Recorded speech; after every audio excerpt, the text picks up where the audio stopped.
Morning everybody. इस video में civil services main examination 2025 के मेंस के प्रश्नों को लूँगा।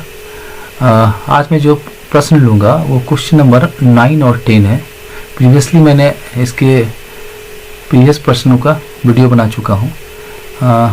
क्वेश्चन नंबर 9 है, भारत अफ्रीका डिजिटल साझेदारी आपसी सम्मान सविकास और दीर्घकालिक संस्थागत साझेदारी प्राप्त कर रही है, विस्तार से बताएं। India Africa digital partnership is achieving mutual respect, co development and long term institutional partnership, elaborate. Question number 10 है, वैश्वीकरण के क्षीण होने के साथ शीत युद्ध के बाद की दुनिया संप्रभु राष्ट्रवाद का स्थल बनती जा रही है, स्पष्ट कीजिए। With the waning of globalization, post-Cold War, world is becoming a site of sovereign nationalism, elucidate.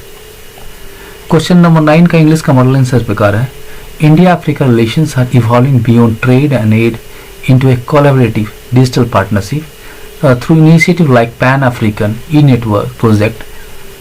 India has provided tele-education and telemedicine services to African nations, symbolizing respect for Africa's development priorities. The partnership emphasizes co-development through capacity building, digital infrastructure, and knowledge sharing under framework like India-Africa Forum Summit (IAFS).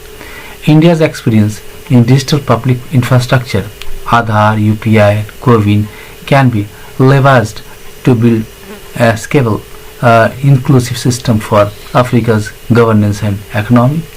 Long-term institutional collaboration is fostered through programs like ITEC, scholarship, joint research, and collaborations in fintech, cybersecurity, and e-governance.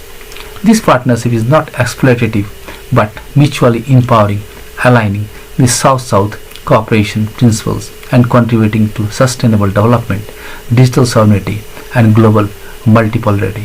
Thus, India-Africa digital ties are building a future-oriented, equitable, and resilient global digital order.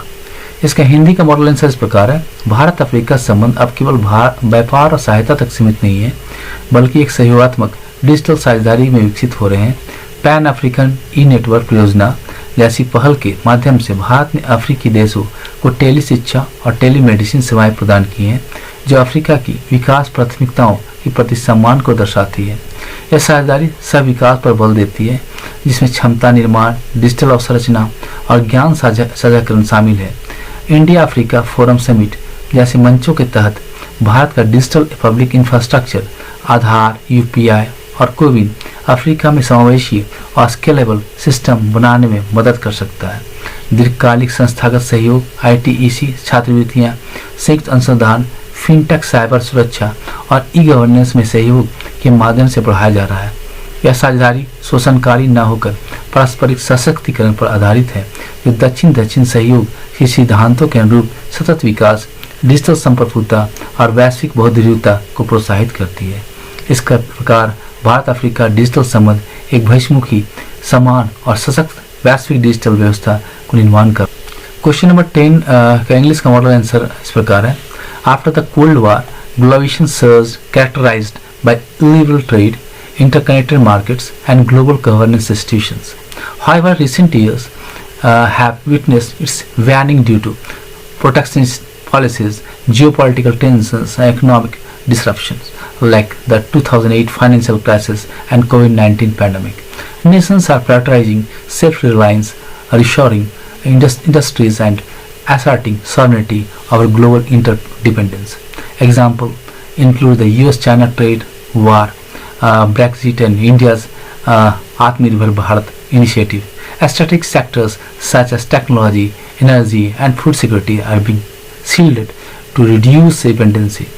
Sovereign nationalism also manifests in stricter immigration policies and the revival of regional power politics, as seen in Russia, Ukraine, and West Asia conflict. Thus, the post-Cold War world is shifting from a multilateral, interconnected order to a fragmented one, where national interests, security, and autonomy are prioritized over global.